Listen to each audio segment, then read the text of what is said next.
हाँ बुझला ही आही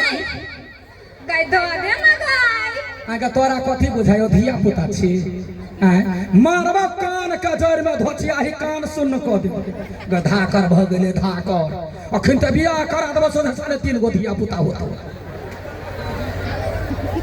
नहीं बाजा चाहे छे दीदी मुंह ने अंगुरी ध ध के धोचिया ही सुखली हमरा खा जाए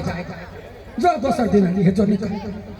गाय दो दे ना गाय एगे हम तार जो कोठी पाटी बानी है लली हे जो होता जाय छ ललियला केना बुझाई गयते यते खाए है धोचिया ही मोटाई नहीं हमरा देख वो करे आंठ खा खा का हम मोटाइल जाय छी आ सुखैल ही सुखाइल जाय बुझलाई कथी कहै छे एगो धिया पुता पोसा से बढ़िया 4 गो बकरी जब बकरी के खूटे से दे अपने चौरे है त माथा खा जाए लेकिन कथी करवाही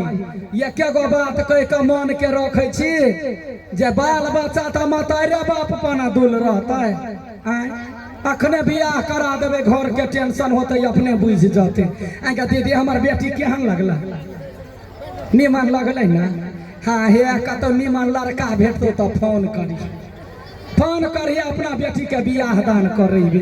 बियाह भ जाते तो सबटा टेंशन हमरा माथा पर से हट जाए आरो कुछो नहीं गाय बउआ